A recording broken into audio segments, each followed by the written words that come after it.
What if I told you that the most powerful figure in basketball right now isn't LeBron James, isn't Steph Curry, and isn't even in the NBA? What if the real revolution of the sport is being carried on the shoulders of a young woman from Iowa, a player who has broken every rule of how stardom is supposed to work? This is the story of Caitlin Clark. Not just the record-breaking scorer, not just the #1 draft pick, but the athlete who has turned women's basketball into a battlefield of money, influence, and power struggles. But behind the highlights and the cheers, there are secrets, controversies involving Nike, hidden rivalries in the WNBA, and a billion-dollar empire in the making. And the question is, will Caitlin Clark be remembered as the savior of the game, or as the star who was used by the system until it broke her? Before we reveal the hidden truths, make sure to subscribe so you don't miss the stories that others are too afraid to tell. Caitlin Clark was born in Des Moines, Iowa, on January 22, 2002. Unlike many future superstars, her path wasn't surrounded by glamorous academies or national hype. She was a small-town kid, obsessed with basketball, practicing endlessly in her driveway. At Dowling Catholic High School, she started drawing attention with her scoring ability. She wasn't just good, she was relentless, dropping over 2,500 points in her high school career. But nationally, many scouts still questioned if her game could translate. When she chose to play for the Iowa Hawkeyes instead of joining a more prestigious program, some experts thought she was avoiding pressure. They couldn't have been more wrong. From her freshman year, Clark was a spectacle. Pull-up threes from the logo, court vision like a seasoned veteran, and a scoring instinct that felt unstoppable. Crowds started filling arenas just to witness her play. By her senior year, she wasn't just a star, she was a phenomenon. She passed Pete Maravich's legendary NCAA scoring record of 3,667 points, a mark thought untouchable for decades. And she didn't just score, she captivated. ESPN ratings for women's basketball reached historic highs, with Iowa's games drawing millions of viewers. Yet, what nobody outside Iowa truly realized was that Caitlin Clark wasn't just building stats. She was building leverage. The kind of leverage that would soon shake the foundations of sports business itself.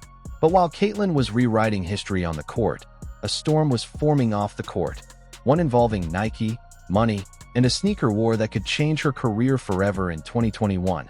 The NCAA changed everything with the introduction of nil rights, name, image, and likeness. Suddenly, college athletes could make money from endorsements. Most players got local deals, maybe a car dealership or small sponsorship. Logo ready to go.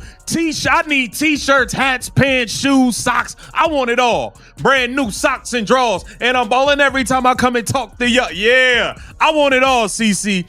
I need all the CC merch. It's about time, Nike. Y'all have taken long enough.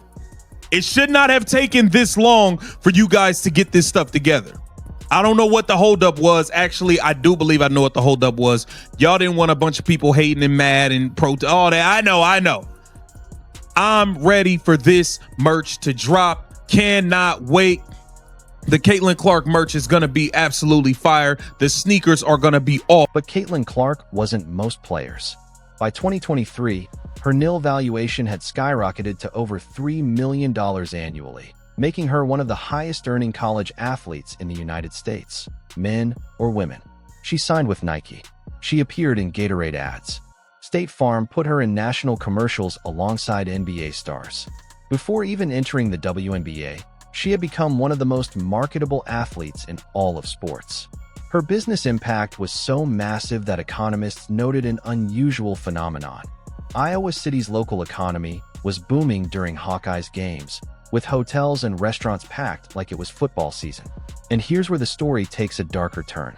Because while Caitlin Clark's popularity was exploding, one of the biggest companies in the world was already preparing to use her name in ways that would spark controversy. In May 2024, Nike released a shoe tied to Caitlin Clark that caused chaos across the country. But the real story isn't just the sneakers. It's the accusations of manipulation and exploitation that came with them. In May 2024, Nike dropped the Kobe 5 Protro Mambacita, a special release honoring Gianna Bryant, Kobe's daughter. But here's where things got strange. The rollout suddenly connected with Caitlin Clark. Sneaker blogs and fans began noticing that Clark's name was being used in marketing conversations. Yet she didn't have an official signature shoe. Not yet. The problem? Every pair sold out instantly. Resellers marked prices at over $1,000, and accusations of artificial scarcity began flooding social media. Nike wasn't just selling sneakers. They were testing something: how much demand Caitlin Clark could generate.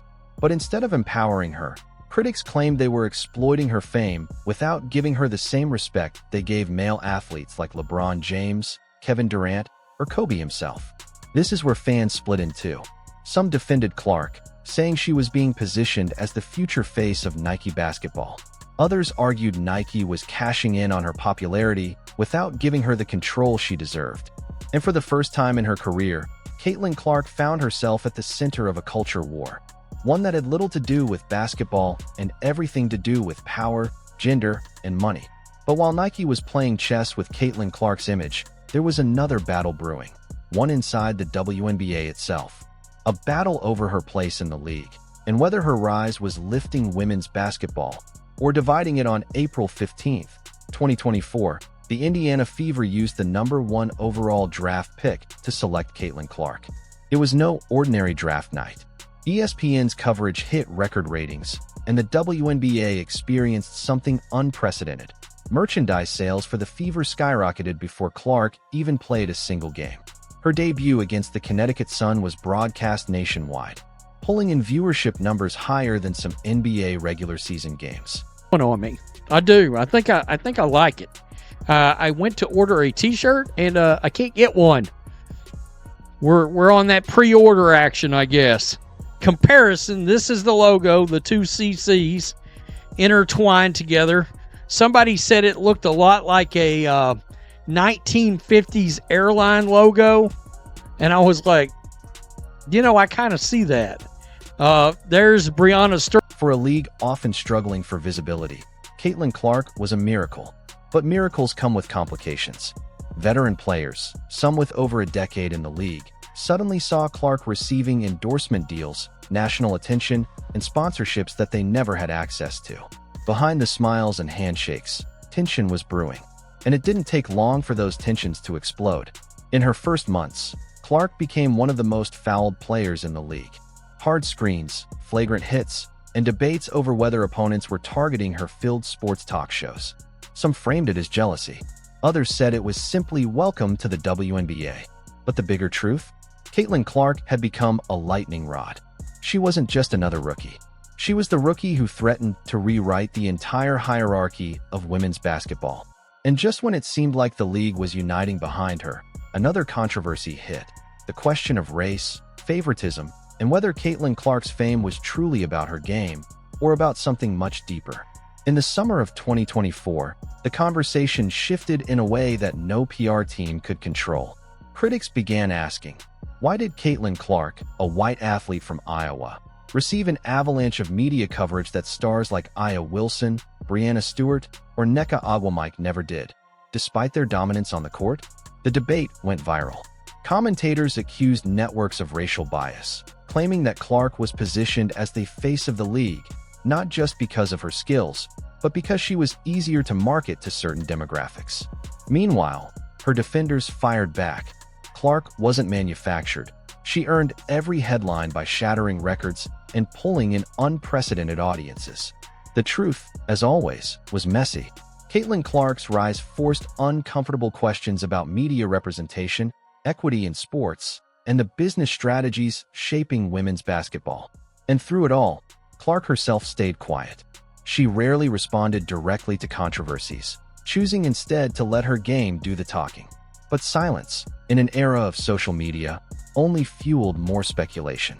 And if you thought the Nike controversy and WNBA rivalries were explosive, wait until you see what happened when Caitlin Clark's name got tied to the one thing bigger than basketball itself: politics. By late 2024, Caitlin Clark's name was no longer just trending in sports. She was appearing in political debates, think pieces, and even congressional hearings about NIL, name, image, and likeness rights. Why? Because Caitlin Clark wasn't just an athlete anymore. She was a cultural phenomenon. Her games were setting viewership records. Her jersey was outselling established NBA stars, and her presence was pulling corporations into women's basketball like never before. But along with that spotlight came a new problem. She became a symbol that politicians, brands, and activists all wanted to claim. Some hailed her as proof that women's sports could be a billion-dollar industry. Others accused her of being a marketing creation, propped up at the expense of long-standing WNBA veterans. And then came the election season. Caitlin Clark's name began appearing in campaign ads, not because she endorsed anyone, but because her story was so powerful that both sides wanted to use her as an example of the American dream. For a 22-year-old just trying to play basketball, the weight was crushing. But while politicians fought over her image, something else was happening. Caitlin Clark was quietly rewriting the record books, building a legacy that could no longer be denied. In her rookie season, Clark didn't just survive, she thrived.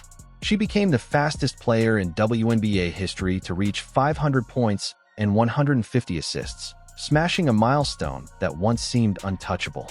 Her three-point shooting stretched defenses in ways the league had never seen. Her vision, court awareness, and leadership transformed the Indiana Fever from an afterthought into a nightly headline. Every arena she visited sold out.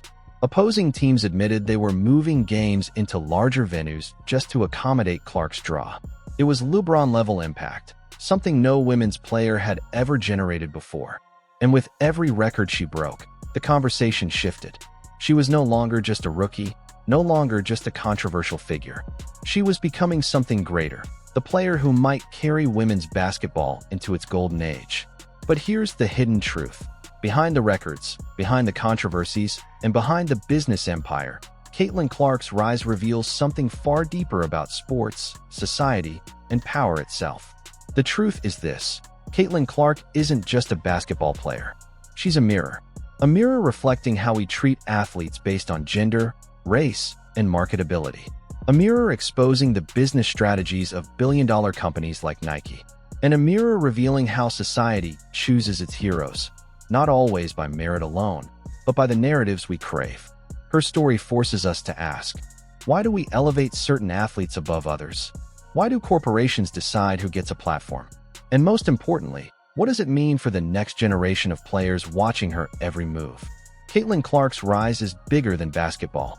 It's about history, economics, identity, and the shifting landscape of sports in the 21st century.